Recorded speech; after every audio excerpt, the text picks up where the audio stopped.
Let's start off by talking about that lunchtime kickoff, 12:30. Southampton take on Man United. Southampton currently 11th in the Premier League. We know about United there up to 14th. That sounds even wrong talking about that.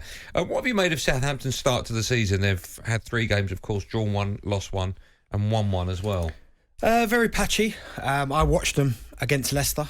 Before that, you've got to say, great fighting spirit against Leeds the week before, coming back from 2-0 down. With just 20 minutes left as well. Exactly, yeah. The substitutions made a real impact, you'd have to say. Spurs game, what happened there? This got battered 4-1.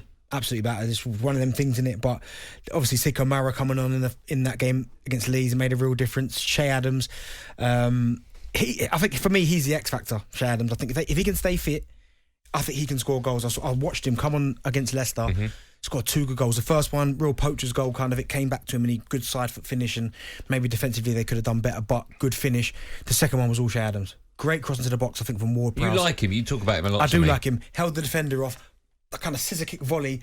Great finish. I just think he gives them such an outlet. I mean, he's been linked away from the club, but if I was Southampton, I'd be trying to hold on to him, because you look at what they've got, certainly in attacking areas, you'd go, right, you've got Che Adams, okay. You've got Adam Armstrong, not quite cut the mustard yet, and a new CEA's okay. Obviously, Casemiro, Theo Walcott's still there, but no, I like Che Adams. I would try and build my kind of attack around him, because I think he's got the lot. There aren't that many teams for my money like Southampton in the league where I don't really know what their expectations are. They've got a manager that's 3 games away from. This is your line, not mine. I'm not stealing it, but you're right. He's 3 games away from either getting the sack or getting a much bigger job. Yeah. So when Southampton fans, right, at the beginning of the season, they're mid-table now.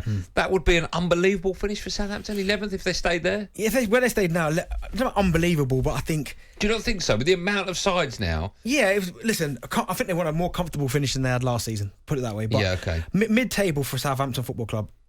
Yeah, you'd say, okay, it's been a good season, it's been a positive season. But when you look at some of the players that they've had over the last few years, they've gone to that club and left that club, or ones that have come through the academy, it's scary. You could build one of the best teams ever, couldn't you? You really could. Honestly, Bale, Van Dijk, Walcott sticking in there. Yeah, there's so many that have come through there. Graziano Pella, when he was there for a little bit. But no, for Ralph Hasenhüttl, I'm a big fan of his. Are you? I'm a fan of his, yeah. Are you really? I am, because I know at times he's struggled at Southampton. But at least when I watch his teams, I know exactly what they're trying to do.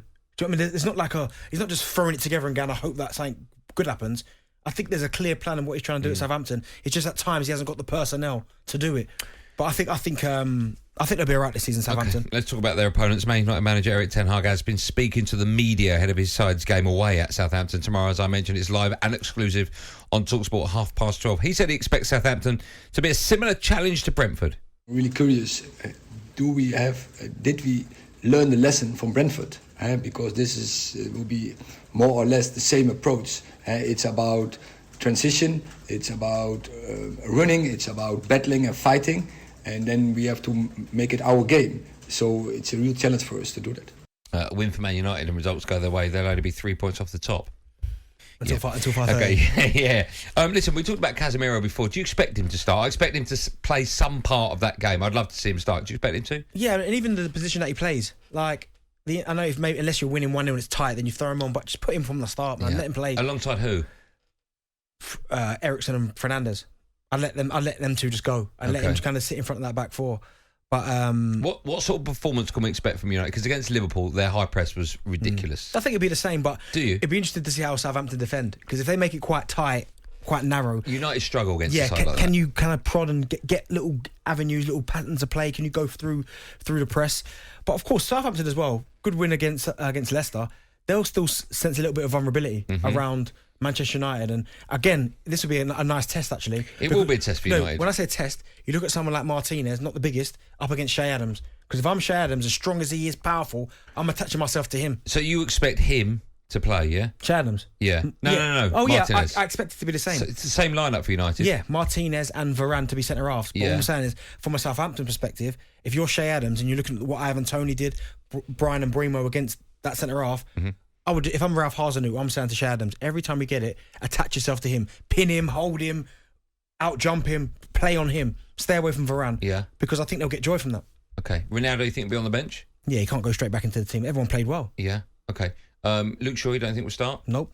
I don't. Okay, so it will be the same. Well, it should be. You look at what they've done, how they've played. Yeah. I think that every single one of them players that played against Liverpool deserves an opportunity to start against Southampton. Okay. At the moment, you and I have spoken about this. At the moment, you don't think United will get top 4, right? No, I don't. If you see the same performance, I know it's early. If you see the same performance from United that you saw against Liverpool, the high press, the high tempo, will you change your mind if United win the game comfortably? No.